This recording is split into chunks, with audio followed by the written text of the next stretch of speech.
Hi உங்கள் எல்லாருக்கும். இன்றைக்கி நம்ம தமிழ்நாடே மொத்தமே எதிர்பார்த்துட்ருக்கிற இன்றைக்கி ரிசல்ட்டு யார் சிஎம்மாவா, விஜயா, இல்லை ஸ்டாலினா, இல்லை எடப்பாடி அப்படிங்கிற மாதிரிலாம் இருக்கும். ஸோ இதுக்காக யாரோனா வருவாங்க, வந்துட்டு போட்டோம். ஆனால் யாரும் அடிச்சுக்கிறாதீங்க, ஃபேஸ்புக்கில் இன்ஸ்டாவில் சண்டை போட்டுக்காதீங்க. அது நமக்கு தேவையில்லாதது. யாருமே நம்ம சாப்பாடு போட மாட்டாங்க. தேவையில்லாம பகையும் தான் வளர்த்துக்கும். அதெல்லாம் பண்ணிக்காதீங்க. நம்ம உழைச்சி நம்ம சாப்பிட்ணும், அவ்வளோ. அது மட்டும்தான் நமக்கு இருக்கிறது.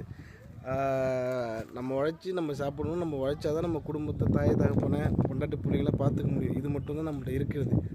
மற்றபடி இந்த கட்சிக்காரங்களோ யார் ஜெயித்தாலும் நமக்கு ஒன்றும் பண்ண போகிறது கிடையாது. இன்றைக்கி ஒரு நாள் லீவு போட்டு ரிசல்ட்டு பார்க்குறோம் அப்படிங்கிறதுக்காண்டி லீவு போடுறவங்களுக்கும் சரி, போடாதவங்களுக்கும் சரி, கவர்மெண்ட் ஒன்றும் அள்ளி தர போகிறது கிடையாது, கிள்ளி தர போகிறது கிடையாது, ஒன்றுமே கிடையாது, சும்மா. அதனால் எப்பயும் போல் நடக்கும், அவ்வளோதான். யாராவது ஒரு ஆள் வருவாங்க, வழக்கம் போல் எல்லாம் செஞ்சுட்டு போயிட்டே இருப்பாங்க. என்ன செய்யணுமோ, என்னென்ன பண்ணணுமோ, இதில் சொல்லணுமோ, எது பண்ணணும், இல்லை பண்ணிட்டு போயிட்டு இருப்பாங்க. அது அவங்களோட வேலை. பட்டு நம்ம என்னன்னாக்கா, நம்ம உழைக்கிறது ரெகுலராக உழைக்கிட்டு தான் ஆகணும்.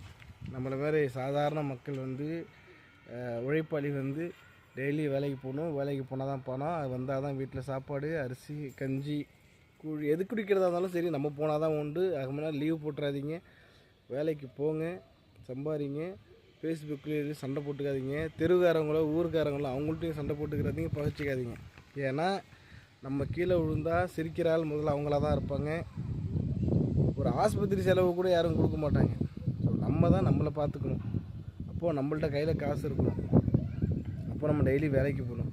இதுதான் நம்மளை பார்த்துக்கணுமே தவிர, நம்ம குடும்பத்துக்கு பிள்ளைங்களுக்கு ஏதாவது வயிற்று வலி இருந்தாலும் சரி, உடம்பு வலி இருந்தாலும் சரி, எது எப்படி இருந்தாலும் நம்ம தான் உண்டாகணும். மற்ற யாரையுமே நம்ப வேண்டாம் அந்த உலகத்தை. ஒன்று நம்மளோட நம்பிக்கை, நம்மளோட டெய்லி உழைப்பு, பணம். இது மட்டும்தான் நம்மளை காமந்து பண்ணுமே தவிர, மற்றபடி யாருமே சத்தியமாக பண்ண மாட்டாங்க. அதனால் தேவையில்லாமல் சண்டை சச்சரவு போட்டுக்காதீங்க, சண்டையே போட்டுக்காதீங்க. சந்தோஷமாக இருங்க. நிறைய நான் வாழ்க்கையில் பட்டவன். நம்ம உழைச்சி நம்ம பார்த்துக்கணும். நம்ம எதுக்காவது எப்போயாவது நம்மளுக்கு காசுக்கு ஏந்தி நிற்க மாட்டானாலான்ட்டு சொந்த பந்தத்துலேருந்து, நண்பர்கள்லேருந்து எல்லாம் நிற்பாங்க, எதிர்பார்த்து நிற்பாங்க. அப்போ போய் நிற்கும்போது ரொம்ப கேவலமாக எல்லாம் பேசுவாங்க. ஒரு இலக்காரமான பார்வை, அது நமக்கு தேவையே இல்லை. நம்ம உழைப்பு நம்ம பார்ப்போம். தேவையில்லாமல் சண்டை போட்டுக்காதீங்க, சச்சரவு பண்ணிக்காதீங்க. சந்தோஷமாக இருங்க. யார் வந்தாலும் அவங்க என்ன செய்யணுமோ இயல்பாக, இதுக்கு முந்தி எந்த கட்சியெல்லாம் ஜெயிச்சதோ அதெல்லாம் என்னென்ன பண்ணாங்களோ அதே தான் இதுவும் நடக்க போகுது. ஒன்றும் பெருசாலாம் ஒன்றும் ஆகப்படுறதில்லை. ஹாப்பியாக இருங்க. யார்கிட்டையும் பகையை வளர்த்துக்காதீங்க. இருக்கிற வாழ்க்கையை சந்தோஷமாக வாழ்ந்துட்டு குடும்பத்துக்காக உண்மையாக இருந்துட்டு போயிட்டே இருக்கணும், அவ்வளோதான்.